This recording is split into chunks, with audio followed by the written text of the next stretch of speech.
Hello fellow collectors, I hope you are doing wonderfully well today. This video is a bit of a personal update slash travel video, and I'll also take you through a quick look at my Blu-ray pickups from my travels a bit later on, but the timestamp is in the description if you'd like to just skip to that straight away. Though I do visit a Fnac in Belgium as well as a Saturn in Germany on my travels to check out the state of physical media on the continent, which you might find interesting. So, for me personally, I recently had a big change in my life, and as a result I have had some time off for the first time in many years. Watching all these films that we do, we constantly see people, fictitious or not, having these experiences, and I thought it was high time I had some experiences of my own. Back in my early 20s, I always wanted to travel around Europe for a few weeks, but unfortunately I had less than no money with which to do it. And so, despite being well into my 30s now, I thought why not take the advantage of the time I have off and make that dream a reality. So I was actually away for almost the whole of October, a little bit elsewhere in the UK to begin with, working towards some other dreams that I have, and then I spent a few weeks in Europe, which was quite an experience that I'd like to share with you. So I left on the Eurostar very early in the morning, though it was still very busy and fully booked, I think. I was very excited though. I wasn't exactly overawed by my view, as you can see when I got just a sliver of window, though better than no window at all, absolutely. I arrived in Brussels just a short couple of hours later, made my way to where I was staying and then headed off into the city. I visited what's called the Atomnium, which was actually built for the World Fair, for a World Fair back in the 50s, which was a very impressive building. And if you're interested in seeing what's inside, you should be able to see some of what's inside the tubes at least, which was pretty fun.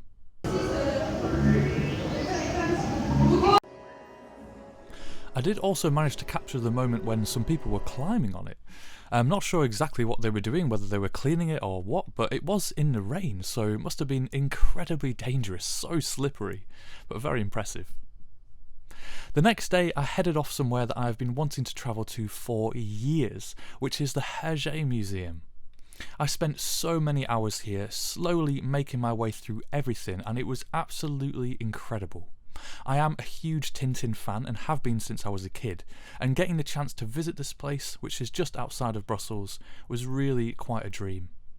Diving into Hergé and his life, the origins and evolution of Tintin, and seeing some of the astonishing models that they had was an absolutely joyful experience for me.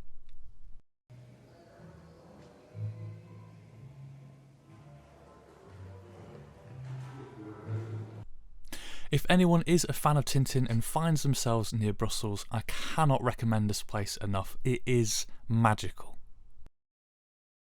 On my way back to the train, I spotted a FNAC, or Fnac as I like to call it. I'm not sure what people actually call it there. I had to check it out to see what sort of physical media they had, and I was really interested to find out that it wasn't actually like a HMV that I was thinking. It's more of a mix of Currys, WH Smith and HMV on the inside. Pretty interesting to say the least. This was still very early in my trip, so I didn't buy anything just yet. And then I said goodbye to Belgium after enjoying a first beer of the trip, and headed off to Amsterdam next. Unfortunately, I found Amsterdam overall pretty disappointing, and despite the time of year and poor weather, unbelievably crowded. However, I did have a wonderful time visiting their Rice Museum, which was amazing and full to the brim with incredible works of art and history. Unfortunately, the Van Gogh Museum was sold out, but I was so delighted to be able to see at least one painting by him that the Rice Museum had, as after watching Maurice Pialat's Van Gogh a while back, I've been really interested in learning more about him. I did also get to take a tour along the canals, which was really quite nice, and I was very grateful that the rain held off for that, as it was lovely hearing more about the history of the city. Next, I took a train and headed off to Berlin, where I would stay for the longest part of my trip. I've wanted to visit Berlin for so many years, and Germany just in general, really. When I was booking my trip, I was curious about Oktoberfest, but as it turns out, it's actually held mostly in September. Who knew that? Anyway, I'm glad to say that despite my expectations, Berlin was fantastic and lived up to my hopes and more. I took a 3.5–4 hour walking tour around the city, and I learned so much about the history and the architecture, and I absolutely loved it. And he also showed us Angela Merkel's favourite kebab place too. I saw the Brandenburg Gate, the Hotel Adlon, which is where Michael Jackson famously dangled the baby out of the window, the Reichstag building, the Holocaust Memorial, the memorial to the first book burning, Checkpoint Charlie, and so much more. Something that I loved is how they don't shy away from the history, both good and the bad. It is there for you to see. It's so important not to forget, and Berlin shows you it all. It was also amazing to see the Berlin Wall, such an iconic piece of history that played such a large role, such a sad and bitter role in the Cold War. I was amazed to learn that the first iteration of the wall, pretty much just barbed wire fence, literally went up overnight. So Berlin residents went to sleep in a united city and literally woke up in a divided one. I also visited the Berlin Dome, or cathedral, which was magnificent, and I walked up more steps than I care to remember to the viewing platform. Thankfully, on this particular day, the visibility was a bit better than usual, so there was some excellent views of the city.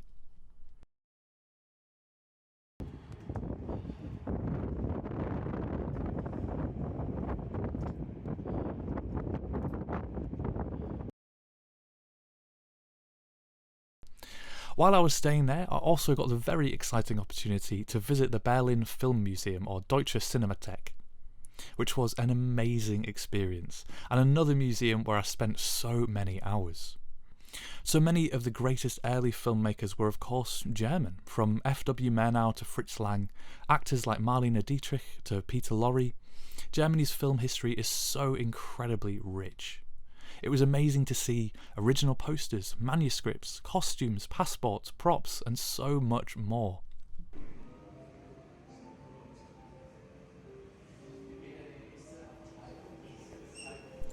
I'm not sure if this was an original or a replica of the robot from Metropolis, but that was incredible to see, as well as set design and models.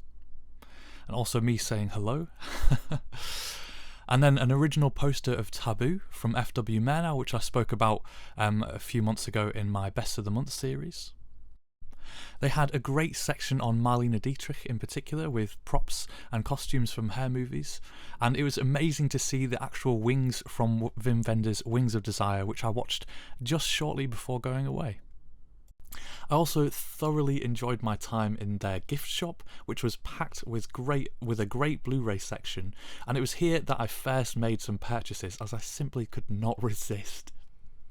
Following my visit, I randomly fancied a sit down and a cup of tea, and so I googled cafes in the area and ended up visiting one just across the street, located at the top of a skyscraper of all places.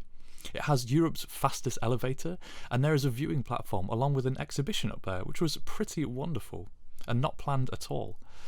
Unfortunately, it was not the best weather this particular day, but I still had a lovely time and enjoyed a good hot chocolate and a cup of tea as well. During my stay, I also decided to check out a Saturn to see if I could take a look at some media books, and so I went to Alexanderplatz and spent a good long while checking out everything that they had, which was actually quite a lot. I spent the majority of the time looking at the media books in particular because of course they're so hard to get elsewhere, and yeah, really impressed with their selection, though there were a couple that I was really hoping to pick up, The Green Knight and Stargate, unfortunately neither of which they had, though they possibly could have been Amazon exclusives.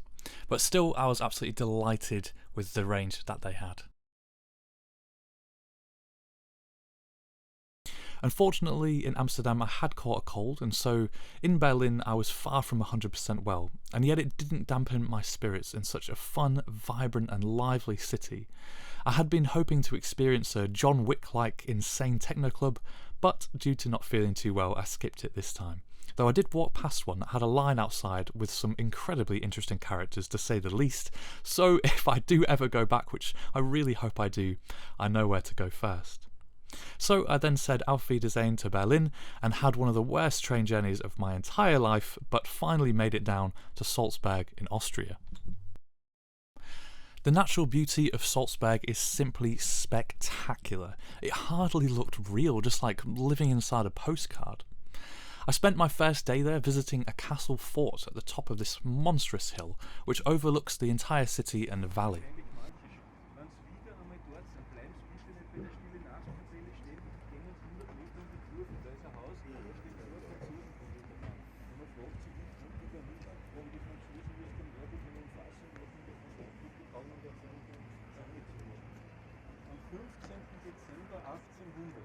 Again, it was great to learn about the history of the area and the city, the rulers and the revolts, and to see some of the most breathtaking views of my journey. I spent a good long while at the top of the viewing platform simply mesmerised by the vista, and also enjoyed a beer and an apple strudel with the best view.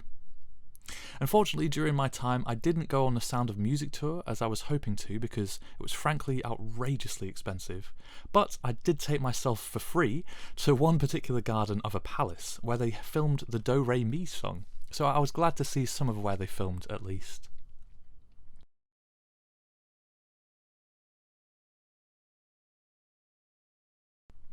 I also visited Mozart's house and museum, which was interesting if a little bit empty, as he actually moved to Vienna where I believe he died. So there was more about the rest of the family there, but still definitely worth a visit. Finally, getting over my cold, I felt more like myself and did embark on a bit more of a beer tasting, which I had hoped to do in every city really, but I'm glad I could at least do it in Austria as they had some delicious beers. I then headed off to the Czech Republic to visit Prague, which was more or less my last big stop as I was getting a little bit tired and quite tired of the constant rain and cold, to be honest, and sleeping in hostels, which varied from being okay to some being absolutely awful. Unfortunately, I wasn't a huge fan of Prague. It did have some lovely spots, such as seeing the astronomical clock, which is really pretty special, and I did enjoy visiting an art gallery which had exhibitions from Salvador Dali and Andy Warhol. Both very interesting characters to say the least, and both with ties to Prague. The city from the viewpoints was lovely to look at, and I did make it to the St. Vitus Cathedral, which had some amazing Gothic architecture. And I also stumbled upon some sort of political event, I'm not sure exactly what it was, maybe a state visit, but the military were putting on some displays and playing some music, and I also stumbled very close by to it upon the start of a rally race, which was also really quite cool to see. As it was raining one of the entire days during my stays there, I visited their big museum, which unfortunately I did find a bit underwhelming, and for whatever reason all the kids seemed to be out of school, so it was packed to the brim and almost impossible to enjoy very much because of that. However, I did see some fun things there, including some naturally glow-in-the-dark minerals, which was really quite interesting. Then I headed back to Belgium to Bruges for a couple of days, which was maybe the worst part of my trip because I ended up losing my passport.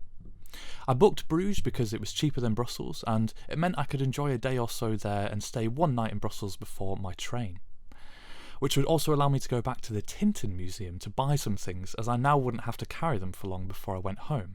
However, the Tintin Museum website is absolute garbage, and it turns out they weren't open on the Monday, i.e. the day that I had booked in Brussels, so I ended up having to go on a Sunday and miss out on Bruges.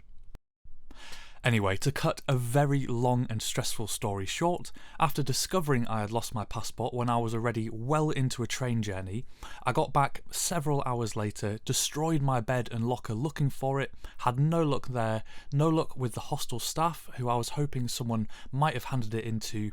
In the end, I had to take a 40-minute walk after the reception staff kindly let me charge my phone because my portable phone charger and charging cable were also lost with the passport and my phone was close to dead.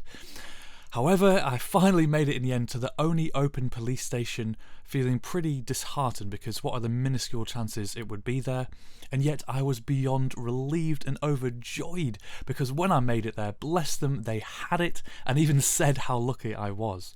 Thank God, because my goodness, I had been praying hard. Some kind soul at the train station had picked up my passport and portable charger and handed it to a police officer who had then kindly taken it back to the station for me. So I guess that's where I must have dropped it earlier that morning. So not exactly the most relaxing time in Bruges, though perhaps not as stressful as Colin Farrell and Brendan Gleeson, thankfully. Anyway, luckily for my last night, I stayed in a lovely hostel in Brussels, which was really nice, had an actual good shower, and explored some of the comic shops that I'd missed out on when I had been there a few weeks prior. And I actually came across this wonderful comic of Monsieur Hulot. So things ended on a higher note than I had anticipated just 24 hours earlier. I then made it back to the Eurostar and then made it back to London in again just a short 2 hours. Quite the trip and quite the experience.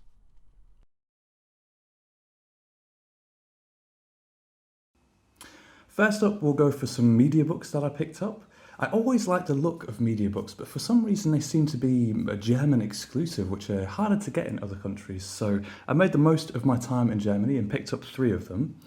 The first one I've had my eye on for a long time now, probably about 2 years, and it's The Man Who Killed Hitler and Then Bigfoot, which stars the wonderful mustachioed Sam Elliott. I remember watching this one at least a couple Christmases ago, I think, and I thoroughly enjoyed it, and I've wanted to revisit it since then. I mean, it's got some B-movie elements, but overall a really interesting and quite compelling story. This media book in particular has sat on my Amazon wishlist since I first saw it, and remains still today, well over €20, but as you can hopefully see, I've got the 4K edition here, and I got it for an absolute steal of just under €14, which I was absolutely delighted by. Next is Red River, a classic western directed by Howard Hawks and starring John Wayne and the brilliant Montgomery Clift. I've been wanting the Eureka Masters of Cinema release of Red River for a good while now as well, but unfortunately due to the ridiculous overpricing of scalpers, because that edition is long out of print, I haven't managed to get hold of a copy. So finding this excellent looking media book, it was an absolute no-brainer for me to pick it up, and yeah, really looking forward to finally getting a chance to watch this one. And then lastly, we have The Great Escape in 4K as well. This is another stone cold classic film with one of the greatest ensemble casts. Since Kino Lorber released their 4K edition of this, I've wanted to get hold of a copy myself. And when I saw this media book, it's another that I just straight away added to my Amazon wish list, which has just sat there until I managed to get to the excellent Saturn in Alexanderplatz in Berlin, and pick this one up. And apparently as well, this disc is actually superior to the Kino release because it has HDR, or so I read. So yeah, really glad that I waited for this one. I have watched this one already, and yeah, I can again say it really never gets old. It is absolutely fantastic still. And then moving on, I had a fantastic trip to the wonderful Berlin Film Museum, and I couldn't resist getting just a few things. So I ended up picking up this copy of Metropolis from Eureka, as you can see, imported into Germany. They had actually quite a few Eureka Masters of Cinema releases, which was pretty wonderful to see. And if I'd had more space, I definitely would have picked up more, but yeah, really glad that the slipcover has kept in good condition as I was lugging it around with me on my travels. And next I picked up what I've been keeping in my book that I was reading as I was travelling around the world in 80 days, which I thought was quite appropriate. This lovely, I'll have to try and get it all on frame, it's quite a long one. This lovely bookmark, Frau im Mond, a film by Fritz Lang. And then last but not least, I couldn't help but picking up a t-shirt as well of Metropolis. I'm not sure how I can fit this whole thing in frame, but yeah, absolutely fantastic and absolutely delighted to get hold of this as well. All in all, a fantastic Blu-ray haul, and I suppose little other things as well. That I was delighted by. I'm very happy that everything has made it back safely in one piece. And here's just a quick look at everything I picked up at the Tintin Museum when I returned there. Lots of stuff that is simply not available in the UK at all, so I was absolutely delighted to get it, despite it being together incredibly heavy to take back, but it was definitely worth it. And I also managed to pick up a couple things from Blake and Mortimer. which is a similar sort of style of drawing to Hergé. E.P. Jacobs, who came up with Blake and Mortimer, actually worked with Hergé on a lot of the Tintins and drew for him. And so I picked up this lovely little model of Mortimer, as well as these two excellent prints. Again, none of which you can really get in the UK. So absolutely delighted to get everything here. And so that is everything from me and my October away. Quite the trip, and one that I'm very glad that I did, even if it was 10, 12 years later than I had originally hoped. Thank you so much for watching, and I'll see you in the next one.